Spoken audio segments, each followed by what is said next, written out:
Number 1, reveal! Ay, ito yung pilot. Si Pilot at si Professor. Yeah. Thank you very much, close. Wala, parang kinilig si Rick. Oo, at naglaway ng labi. Nag-wet ng lips. Nakita ko eh. Nung sabi, reveal. Sabi ni Riggs. Yeah!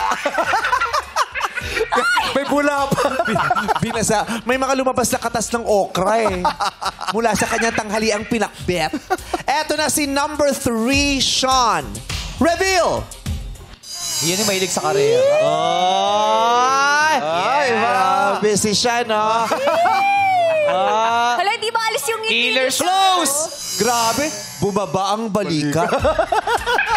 Nagulat, biglang, di ba? Biglang umo-stretch. Para.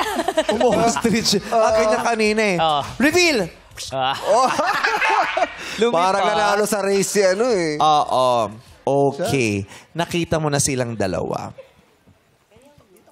Nung nakita mo silang dalawa, generally lang, anong pakiramdam? May pasok ba? Meron, actually, di ko pa sila nakikita, I'm eyeing on someone na. I mean, I'm not eyeing on someone. I have someone in my mind. The way they answer, the way they respond, and yun. May kumo-connect na agad sa'yo. Yes, I think meron akong someone. Nung nakita mo ba siya sa personal, yung kumo-connect sa'yo kanina, mas lalong kumonect o dumisconnect? Si Jose. Kasi di ba may ganun, kumo-connect sa'yo, pero nakita mo na, ay, parang dumisconnect. Kumonect naman. Pero curious ako makita si Jose. Charot. Ay, Hindi mo makikita. Sorry. Dahil si number 2, ay, para kay Patrick na! Okay ba sa'yo yun, si Patrick? Mang Jose. Gusto mo siyang makita? Sige, palabasin nga natin. Jose! Mabilisan, Jose! Kasama ni Wally eh. Umalis na.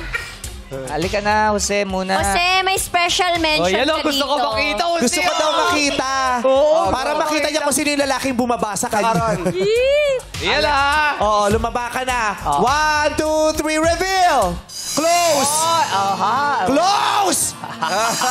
Wala yung timing. Ito naman si Kuya. Giliw na giliw din kasi dun sa babae. Ginaw niya, reveal!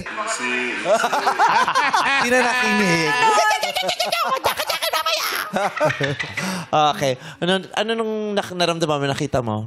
Okay lang. Hindi kasi, curious ako kasi he's halos same age as me. Kaya I also... Nakita, gwapo ba? Gwapo naman. Kaya mong i-date yung ganong looks? Yes, hindi naman ako... Jose, ikaw nung nakita mo, nang hinayang ka? Kasi, anong masasabi mo sa itsura niya, sa personal? Tulala ka. Maganda siya. Sabi niyo. Ano masasabi sa itsura? Nagsisi ka. Maganda siya. Pasok ba sa standards mo?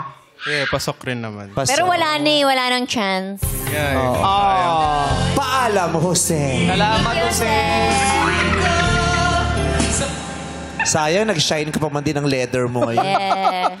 Tsaka nag-polo siya. Yung itsura ni Jose parang na-stun talaga siya na. Oo. Oo.